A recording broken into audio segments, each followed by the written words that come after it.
Untuk mengetahui perkembangan terkini penyelidikan pasca serangan yang terjadi di Gereja Santo Yosef di Medan, Sumatera Utara, kita telah terhubung dengan koresponden kami, ada Yan Prabudi yang saat ini berada di sekitar tempat kejadian perkara. Yan, apa informasi terkini dari penyelidikan yang bisa Anda informasikan kepada kami? Situasinya seperti apa?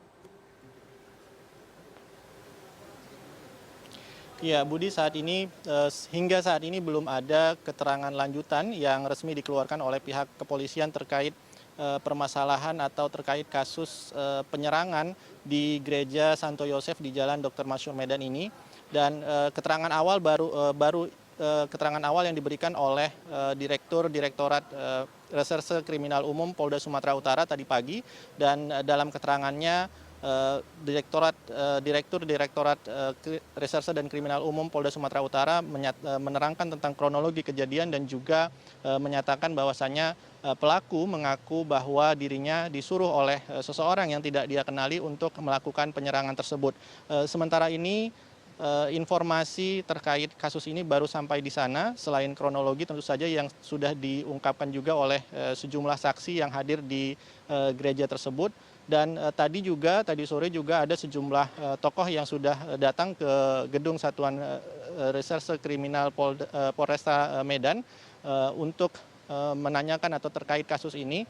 Tadi juga hadir Direktur Tindak Pidana Umum Mabes Polri, Brigjen Polisi Agus Andrianto, namun dia tidak mau memberikan keterangan terkait kasus ini, hanya menyatakan bahwasannya proses sedang berjalan.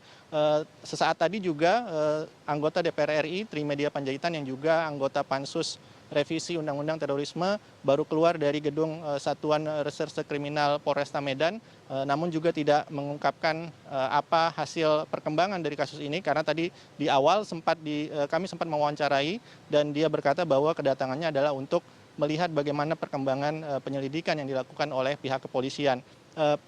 Kepala Kepolisian Resor Kota Medan juga belum mau maksud saya memberikan keterangan tadi saat ditanyai oleh wartawan, sehingga memang informasi resmi terkait kasus ini masih sangat minim, hanya sebatas kepada kronologi dan juga pengakuan daripada pelaku yang tadi diungkap oleh pihak Polda Sumatera Utara. Budi. Mengenai keterlibatan pihak lain seperti yang tadi Anda sudah singgung, tidak hanya IAH sebenarnya yang terlibat dalam aksi teror ini, tapi juga ada dugaan-dugaan keterlibatan pihak lain yang kemudian mungkin saja menyuruh IAH ini untuk bisa melakukan aksi teror ini. Informasi apa yang mungkin Anda bisa dalami terkait dengan keterlibatan pihak lain? Apakah indikasinya mengarah kemana, dan apakah kepolisian juga tengah mengejar suspek atau tersangka atau orang yang diduga melakukan atau orang yang diduga membayar IAH ini?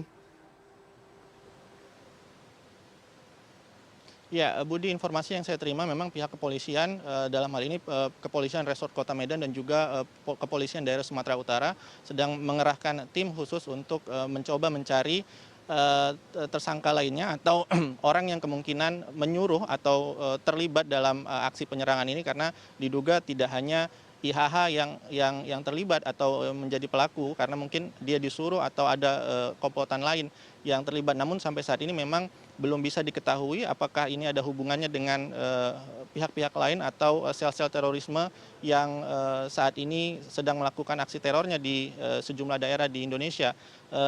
Kita akan menunggu seperti apa hasil dari pihak kepolisian, karena memang sampai saat ini informasi terkait hal tersebut belum banyak beredar atau belum banyak diungkapkan oleh pihak kepolisian, Budi. Informasi yang tengah dikumpulkan oleh pihak kepolisian sudah sampai sejauh mana? Apakah saat ini tersangka, kan informasi pasti didapat dari tersangka, apa juga kepolisian hingga saat ini juga telah memanggil pihak keluarga atau mungkin orang-orang yang ada di tetangga dari tersangka sendiri? Bagaimana prosesnya, Yan? Ya, selain sudah melakukan pemeriksaan di tempat kejadian perkara, pihak kepolisian juga sudah memeriksa rumah dari pelaku dan juga sudah memanggil keluarga pelaku, dalam hal ini orang tua pelaku dan juga jemaat gereja untuk dimintai keterangannya. Dan saat ini proses masih berlangsung, inilah yang belum diberitahukan kepada awak media, karena memang keterangan dari pihak kepolisian masih menyatakan bahwa proses masih berjalan dan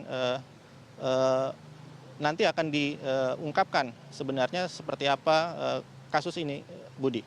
Seberapa kondusif kota Medan saat ini, Yan, yang mungkin bisa Anda beritahukan kepada kami, apakah terlihat ada eskalasi massa gitu akibat peristiwa yang terjadi pagi hari tadi, dan juga bagaimana aktivitas di gereja saat ini? Iya, secara umum tidak ada, saya belum melihat ada eskalasi massa atau mengumpulnya massa kecuali pada pagi tadi di lokasi kejadian, artinya warga berdatangan untuk mengetahui apa sebenarnya yang terjadi di lokasi tersebut. Sementara lokasi juga sudah diberi garis polisi dan tidak ada aktivitas publik yang dilakukan di sana sejak kejadian tadi.